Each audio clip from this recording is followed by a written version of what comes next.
Hello बच्चों, कैसे हैं आप। आज के इस वीडियो में हम लोग आपका जो बीटेक इंजीनियरिंग है उसमें जो सेकेंड ईयर में सब्जेक्ट आता है that is strength of material नाम से, उसको सॉन्ग भी बोला जाता है या उसका दूसरा नाम है mechanics of solids, that is nothing but a MOS. मतलब ये civil as well as mechanical, ये दोनों ब्रांच से रिलेशन रख के आता है। तो ये जो सब्जेक्ट है इसके बारे में हम लोग पढ़ेंगे। इसमें हम लोग वन बाय वन आपका एक एक यूनिट कंप्लीट करा देंगे। सो पहले जो है हम लोग आपका जो फर्स्ट चैप्टर है सिंपल स्ट्रेस एंड स्ट्रेन उसको जाएंगे।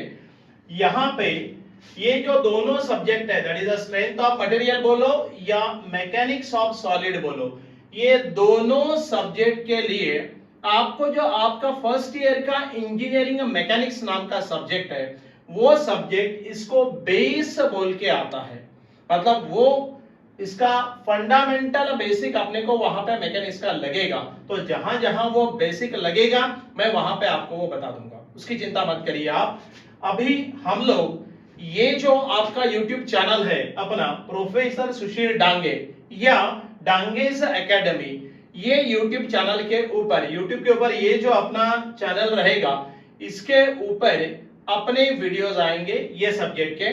तो यहाँ पे आप वो YouTube चैनल को सब्सक्राइब करो, लाइक करो, शेयर करो, कमेंट्स करो, फ्रेंड सर्कल में भेज दो सो दैट आपको वन बाय वन सारे वीडियोस मिलेंगे। एक एक लेक्चर हम कंप्लीट करते जाएंगे, जैसे हम अपलोड करेंगे आपको नोटिफिकेशन आएगा अगर आपने सब्सक्राइब किया तो, राइट।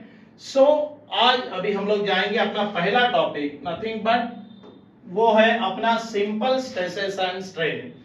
ये जो आपका फर्स्ट चैप्टर है सिंपल स्ट्रेसेस एंड स्ट्रेन, इसमें याद रखना ये बहुत ही बेसिक टॉपिक है, बेसिक चैप्टर है और ये चैप्टर के ऊपर दो क्वेश्चंस मिनिमम पेपर में आते हैं, राइट। फंडामेंटल चैप्टर है ये, तो ये समझ में आया तो बाकी चैप्टर समझने में अपने को आसानी रहेगी, करेक्ट। सो इसमें आज हम लोग देखेंगे nothing but elastic bodies, then देखेंगे प्लास्टिक बॉडीज, देन देखेंगे डिफॉर्मेशन, देन देखेंगे स्ट्रेस एंड देन देखेंगे स्ट्रेन। बोले तो आपका बेसिक में जितना भी है आज हम लोग यहाँ पे ये कवर करेंगे।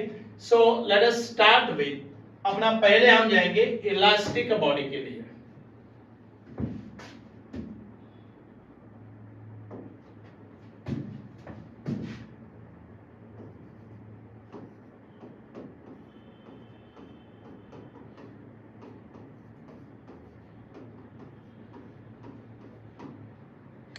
अब ये जो इलास्टिक बॉडीज है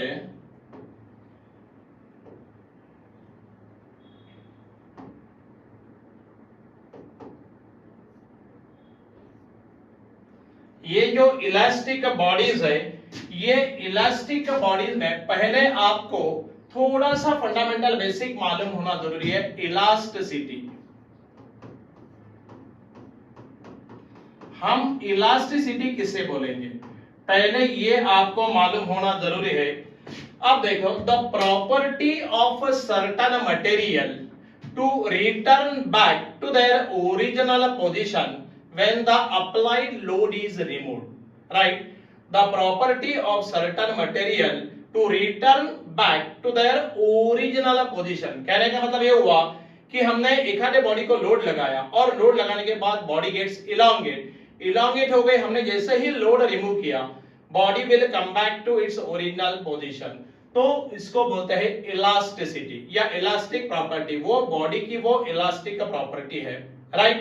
कहने का मतलब ये हुआ, देखो ये रबर है, रबर बैंड को हमने क्या किया, फोर्स लगाया तो इट विल गेट्स इलांगेट, बराबर है। और जब मैंने फोर्स लोड लगाना छोड़ दिया या रिमूव किया तो it will come back to its original position. तो ये जो है इसको बोलते हैं इलास्टिसिटी, ये प्रॉपर्टी को बोलते हैं। और इलास्टिक बॉडी बोले तो क्या, the body on which the force is applied then body will be gets elongate and after removing the load, external applied load जब हम निकाल देते हैं तो body will come back to its original position, that is nothing but your elastic bodies. ध्यान में रखना, उसको क्या बोलते हैं, इलास्टिक बॉडीज। चलेगा। प्लास्टिसिटी, आप देखो ये हो गया इलास्टिसिटी। अब मैं जरा प्लास्टिसिटी के बारे में बताऊं।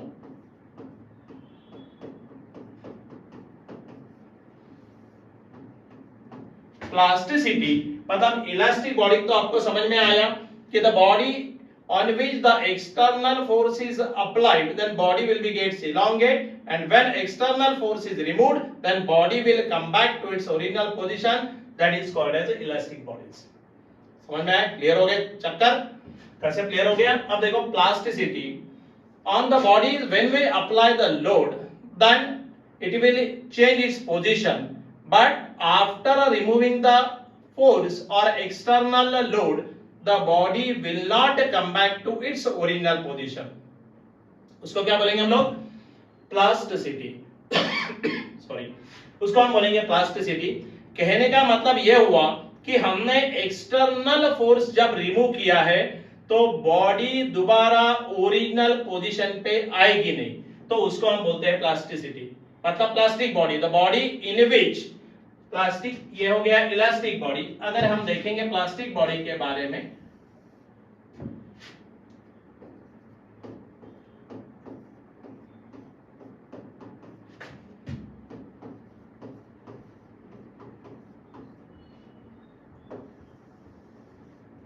प्लास्टिक बॉडीज के बारे में अगर हम देखेंगे तो when external force is applied on the body will change it's shape, but after removing the load, the body will not come back to its original position. मतलब एक्सटर्नल फोर्स निकालने के बाद अगर बॉडी ओरिजिनल पोजीशन में नहीं आती है तो उसको बोलते हैं प्लास्टिक बॉडीज। और plasticity nothing but what, that the property of material that will not come back to its original position, that is nothing but plasticity. Elasticity मतलब after removing the load, the body will come back to its original position. Theme पक्का समझ लेना, ये बाद में अपने को बहुत बार लगने वाला है, इसलिए क्लियर कर दो। Elastic bodies, plastic bodies, correct? दोनों क्लियर हो गया। देखो प्लास्टिक बॉडीज का आपको एग्जांपल भी दे सकते हैं। फर्स्ट ईयर में आपने वर्कशॉप किया रहेगा, वर्कशॉप के अंदर फोर्जिंग ऑपरेशन होता है। हम लोग फोर्जिंग ऑपरेशन से क्या करते हैं, एक आपका आयरन बार रहता है और उसको हम गर्म करते हैं फर्नेस में और ऊपर से हम हैमर लगा देते हैं। हैमर लगाने के बाद क्या होता है, वो नया शेप ले लेता। ऐसा होता है कि हैमर निकाल दिया तो उसके बाद दोबारा it will come back to its original position, नहीं, वो शेप ले लेता है दोबारा, it will not come back to its original position, nothing but that is the plastic bodies. वो एग्जांपल काय का हो गया, प्लास्टिक का बॉडीज का हो गया। समझ में आया क्या नहीं आया? ओके, सो ये जरा ध्यान में देखना, elastic bodies and plastic bodies, चलेगा? ये दोनों टर्म क्लियर हो गया, elastic bodies, plastic bodies. Okay, elasticity, plasticity ये आपकी बेसिक प्रॉपर्टी है और इसके ऊपर ही elastic bodies and plastic bodies concept आया है, चलेगा? अब हम डिफॉर्मेशन के लिए जाएंगे। डिफॉर्मेशन नेक्स्ट, ये डेफिनेशन इंपॉर्टेंट है, जरा ध्यान में देखना। Deformation,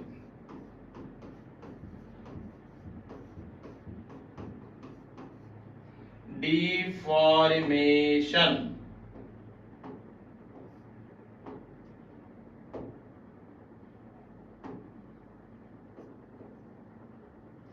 deformation means what?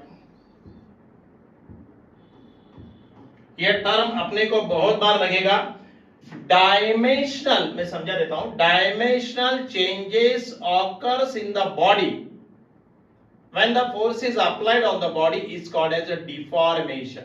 Dimensional changes occurs in the body.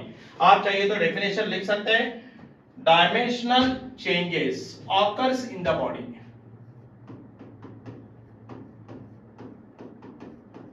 Dimensional changes occurs in the body. Dimensional changes occurs in the body when force is applied on it. When force is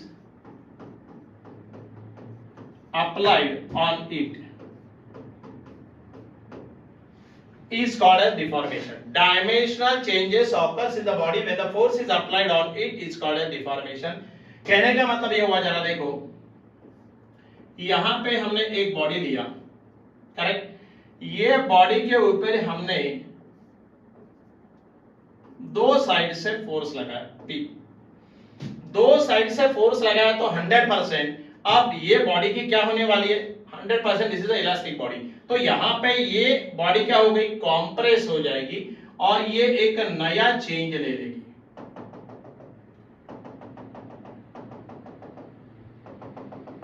मतलब ये body की length क्या हो गई, कम हो गई, और इसका डायमीटर क्या हो गया, बढ़ गया। मतलब ये जो dimensional changes occurs in the body when the force is applied on it, जब उसके ऊपर हम फोर्स लगाते हैं तो उसको बोलते हैं डिफॉर्मेशन। ध्यान में रखना, deformation, dimensional changes occurs in the body when the force is applied on it. अब देखो, आप बोलेंगे सर ये तो लेंथ कम हो गई, तो लेंथ बढ़ भी तो सकती है। अरे भाई, ये जो आप अप्लाइड फोर्स है, ये आप टेंसाइल फोर्स लगा रहे, टेंसाइल बोले तो दोनों तरफ खींचना, या कॉम्प्रेसिव फोर्स लगा रहे, उसके ऊपर डिपेंड है ना कि वो लेंथ बढ़ेगी या कम होगी। मान लीजिए अगर मैंने यही बॉडी को ऐसे लिखा और यहां पे मैंने टेंसाइल लोड लगाया, क्या लगाया, टेंसाइल लोड लगाया। अब मैं टेंसाइल लोड अगर लगाता हूं तो 100% ये बॉडी का पोजीशन क्या होने वाला है। आप देखो, ये केस में बॉडी की लेंथ क्या हो जाएगी, बढ़ जाएगी, डायमीटर क्या हो जाएगा, कम हो जाएगा। अगर कॉम्प्रेसिव लोड लगाया है, फोर्स लगाया है, तो 100% यहां पे डायमीटर बढ़ गया, लेंथ कम हो गई। बट दोनों केस में क्या हुआ, दोनों केस में dimensional changes occurs in the body. Dimension change हुआ ना भाई, लेंथ बढ़ गई या कम हो गई, कुछ भी होने दो, वो कोई फर्क नहीं पड़ेगा, बट डायमेंशन चेंज हुआ।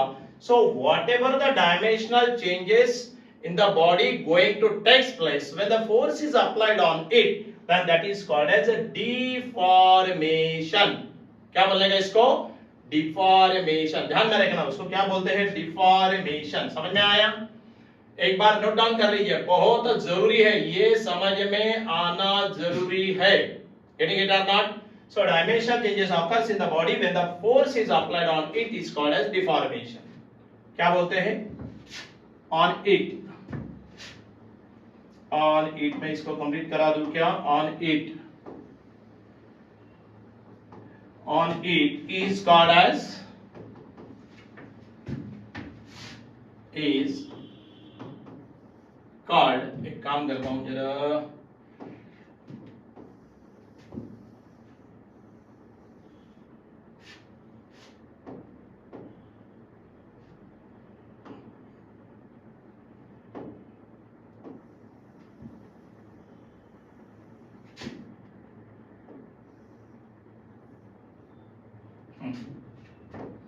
is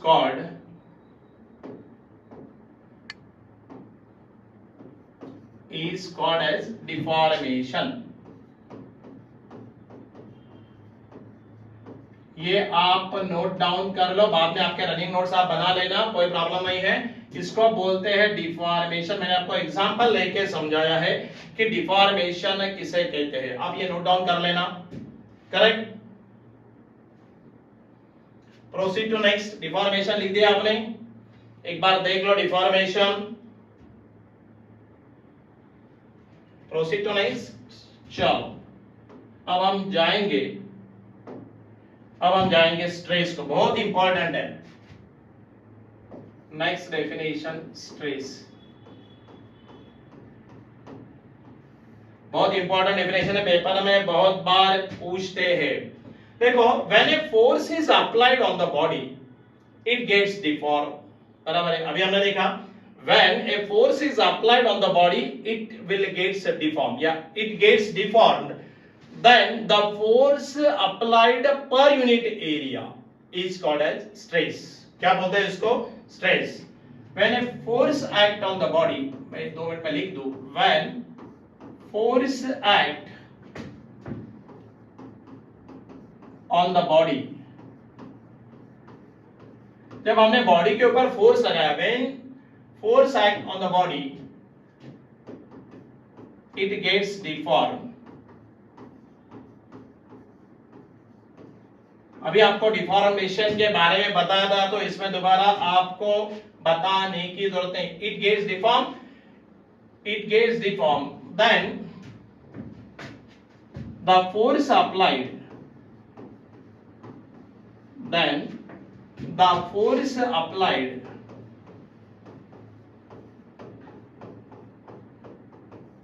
per unit area,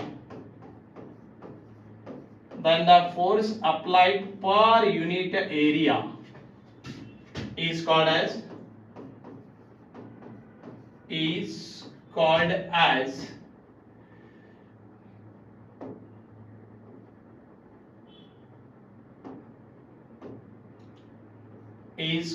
stress.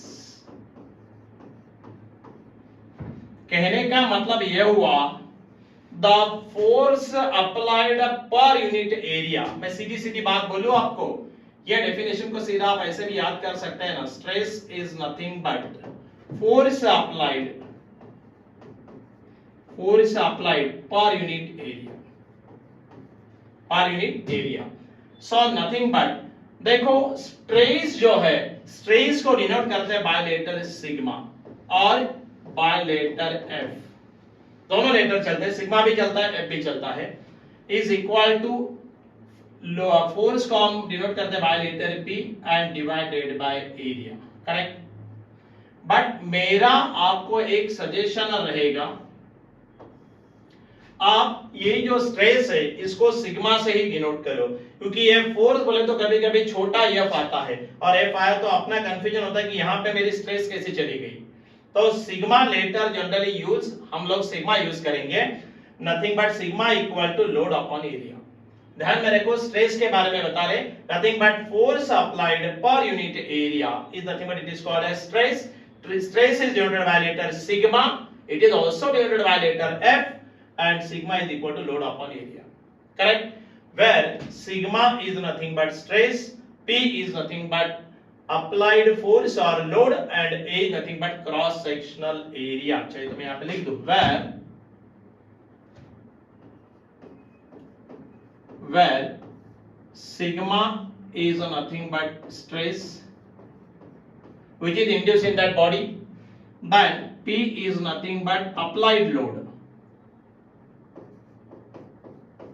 आप कितना लोड लगाने वाले, अप्लाइड लोड और फोर्स बोलो, आप जो भी बोलना चाहते हैं, and your A is nothing but cross section area, A is nothing but cross section area. समझ में आ रहा है आपको? अब जरा ध्यान दो, यहां पे इसका यूनिट क्या रहेगा, यह सबसे जरूरी है। देखो मैकेनिक्स हो गया, सॉम हो गया, इंजीनियरिंग में आपको यूनिट बहुत जरूरी है। आपने वैसा देखते आ रहे हैं ना, fundamental unit, derived unit, SI system, CGS system, MKS system, थोड़ा सा हम जगह क्रिएट करके इसका यूनिट के बारे में देखेंगे।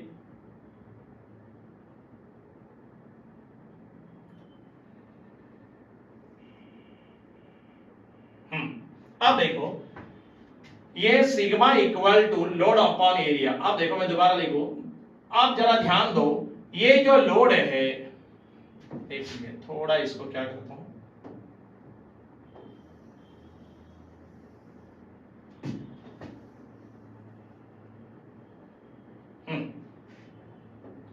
अब देखो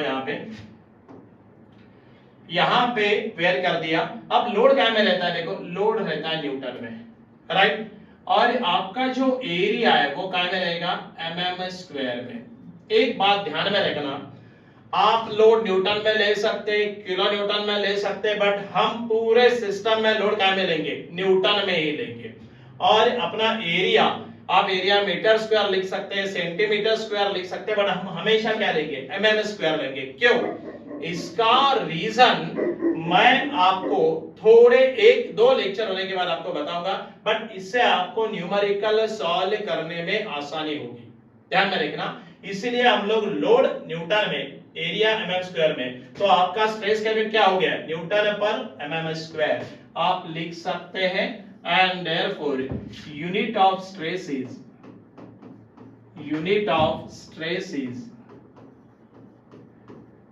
क्या है, न्यूटन पर mm square. Unit of stress is, मैं क्या लिखता हूं, ये तो रहने दो, unit of stress is Newton पर mm स्क्वायर, ध्यान में रखना, राइट। पूछते हैं बहुत बार, तो आपको मालूम होना जरूरी है। मतलब जब हम प्रॉब्लम सॉल्व करेंगे तो प्रॉब्लम पढ़ते ही अगर लोड किलो न्यूटन में है तो उसको न्यूटन में ले लो। कन्वर्जन तो आपको सब मालूम है, मैं वहां पे कन्वर्जन बता दूंगा, चलेगा। So this is the regarding all of your nothing but stress, correct. अभी देखो स्ट्रेस के बाद हमको नेक्स्ट में आता है स्ट्रेन, करेक्ट। अब स्ट्रेन के बारे में देखेंगे, ये आपको समझ में आया पूरा। Nothing but force applied per unit area is nothing but stress. Stress is denoted by letter sigma. F भी करते हैं लेकिन हम F को ज्यादा स्ट्रेस नहीं करेंगे। Sigma is equal to load upon area. Force applied per unit area. Load क्या में लेंगे? न्यूटन में। एरिया क्या में लेंगे? mm स्क्वायर में लेंगे। और यहाँ पे each and every term को डिफाइन किया। Sigma is nothing but stress. P is nothing but applied load or force. And A is nothing but cross section area. और यूनिट क्या रहेगा स्ट्रेस का? न्यूटन पर mm स्क्वायर, चलेगा। सो अभी हम नेक्स्ट में जाएंगे, that is nothing but your strain.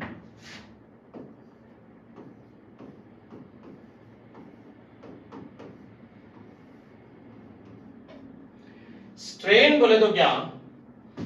The dimensional changes occurs in the body. क्या बोल सकते हैं हम? The dimensional changes, the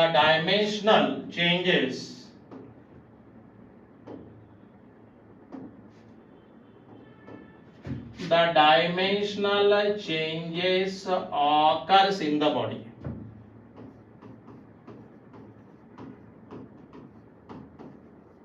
The dimensional changes occurs in the body is called, or is called as strain. अब देखो बात ऐसी हो गई है, dimensional changes occurs in the body nothing but deformation.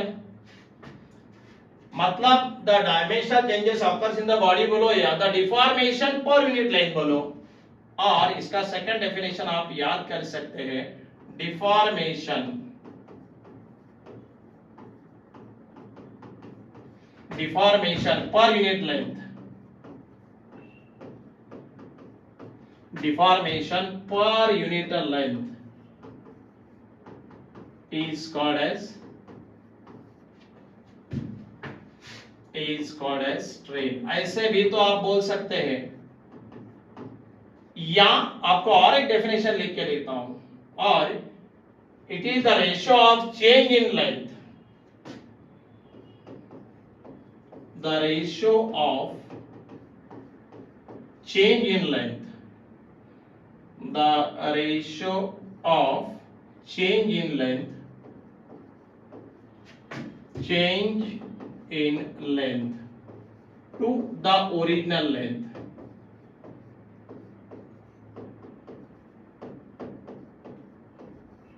to the original length, the ratio of change in length to the original length, to the original length is called as strain, correct. मतलब देखो strain के तीन definition हो गए। Sir हमने कौन सा याद करना भाई? तीनों का मतलब एक ही है। The dimensional changes occurs in the body, dimensional changes occurs in the body क्या हो रहा है? Is called as strain, nothing but what? Deformation per unit length is called as strain, और the ratio of change in length to the original length is called as strain, बराबर है। अब जरा board पे ध्यान दो, मैं थोड़ा सा यहां पे इसको कॉन्ट्रैक्ट कर लेता हूं।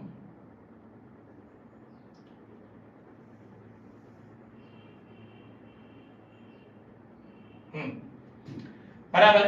अब जरा ध्यान दो, मैं स्ट्रेन की डेफिनेशन लिखूं, therefore strain is equal to, therefore strain is equal to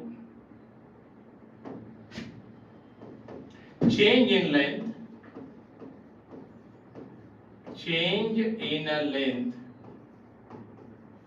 divided by original length,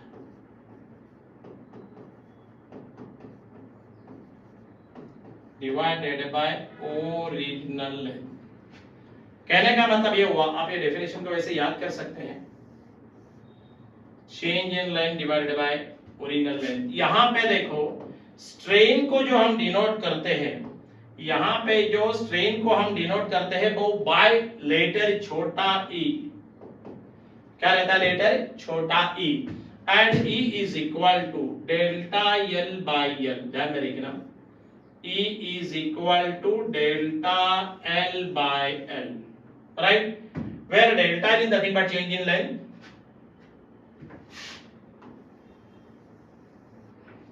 where delta L क्या है, चेंज इन लेंथ है,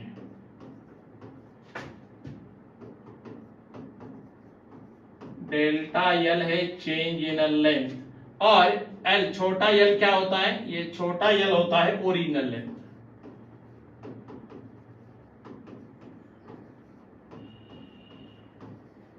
बट आप एक बात आपको समझ के लेना जरूरी है, भाई ये E का यूनिट क्या रहेगा।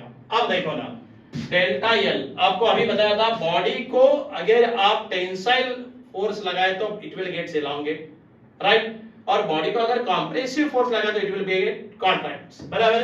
बट दोनों में चेंज इन लेंथ तो कुछ ना कुछ आएगी ना, मतलब चेंज इन लेंथ अगर मान लो हमने mm में लिया, मैंने बोला ना लेंथ ये पैरामीटर पूरे सम में mm में लेना, तो आसानी जाएगी प्रॉब्लम सॉल्व करने में। एक बात कंफर्म याद कर लेना, दैट्स ऑल। सो हमारा चेंज इन लेंथ काय में आया, mm में, हमारा ओरिजिनल लेंथ काय में है, mm में, mm गेट कैंसल, मतलब आपके स्ट्रेन को क्या है, यूनिटी नहीं है। सो यहां पे लिखते हैं कि it is unitless quantity, it is unitless quantity। ये कैसा क्वांटिटी है, यूनिटलेस क्वांटिटी है, ध्यान में रखना, इसको यूनिट नहीं है, so it is unitless quantity. समझ में आया क्या, दिख रहा है ये सब आपको?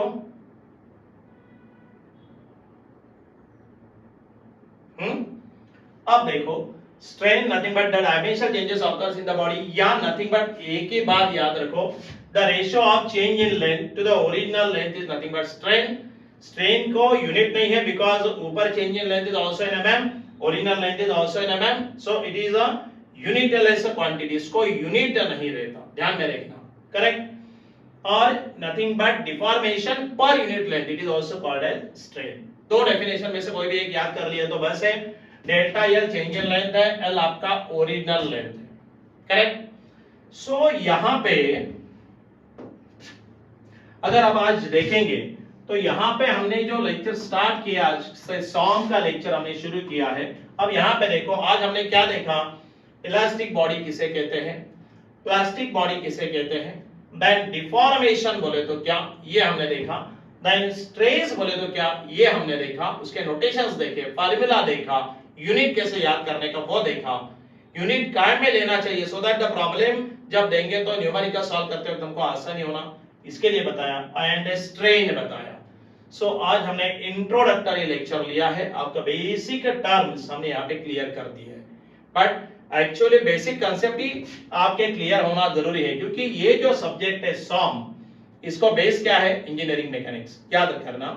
और सॉम के बाद या मॉस के बाद अगर आपका सिविल है तो आता है टॉस, थ्योरी ऑफ स्ट्रक्चर, और अगर आपका मैकेनिकल है तो आपको आता है डिजाइन, और डिजाइन में आपका सॉम बहुत अच्छा होना जरूरी है।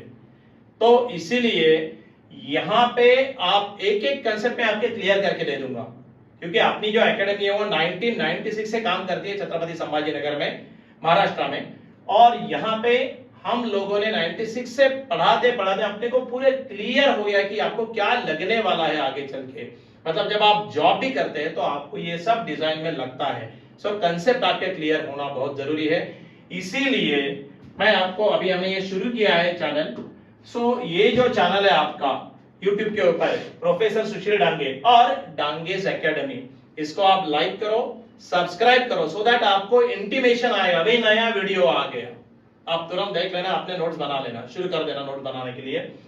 और फिर वो लाइक करो, शेयर करो, सब्सक्राइब करो, कमेंट दे दो और अपने खुद के नोट्स बनाना शुरू कर दीजिए। मैं आपको क्लियर कंसेप्ट यहाँ पे करके दूंगा, बट नोट्स बनाना शुरू कर दीजिए कि ये अपने को लगने वाला है, that's all, nothing more than that. Correct? मैं आपको पूरा वो क्लियर करूंगा, जो क्वेश्चन इंपॉर्टेंट है वो भी बताऊंगा कि ये थ्योरेटिकली आप प्रिपेयर करके रख देना, मैं समझा दूंगा, लेकिन नोट्स के लिए आपको प्रिपेयर करके रखना पड़ेगा। चलेगा? सो आज का लेक्चर हम यहीं पे स्टॉप करते हैं। पूरा इंट्रोडक्टरी लेक्चर हमने लिया है। इन द नेक्स्ट वीडियो हम लोग इसके नेक्स्ट पार्ट को जाएंगे। अब वन बाय वन कंटिन्यूअसली हम लोग लेक्चर डालते रहेंगे। आप लोग यहाँ पे वो लेक्चर को go through it and then आपका सब्जेक्ट अकॉर्डिंगली प्रिपेयर करेंगे। चलेगा? Okay, so again we will meet in the next video, in the next lecture. आज का अपना जो था वो लेक्चर नंबर 1 था। आज का जो लेक्चर था वो क्या था? It is your lecture number 1। एक मिनट, मैंने वो लिखा नहीं है, मैं लिख देता हूं। ये अपना था आज का लेक्चर 1। ये आपका लेक्चर 1 था, जिसमें हमने क्या किया है, जिसमें हमने आपका पहला टॉपिक शुरू किया, unit number 1 simple stresses and strain. Lecture 2 में हम लोग इसके आगे का पार्ट कंटिन्यू करेंगे। चलेगा? Okay, thank you.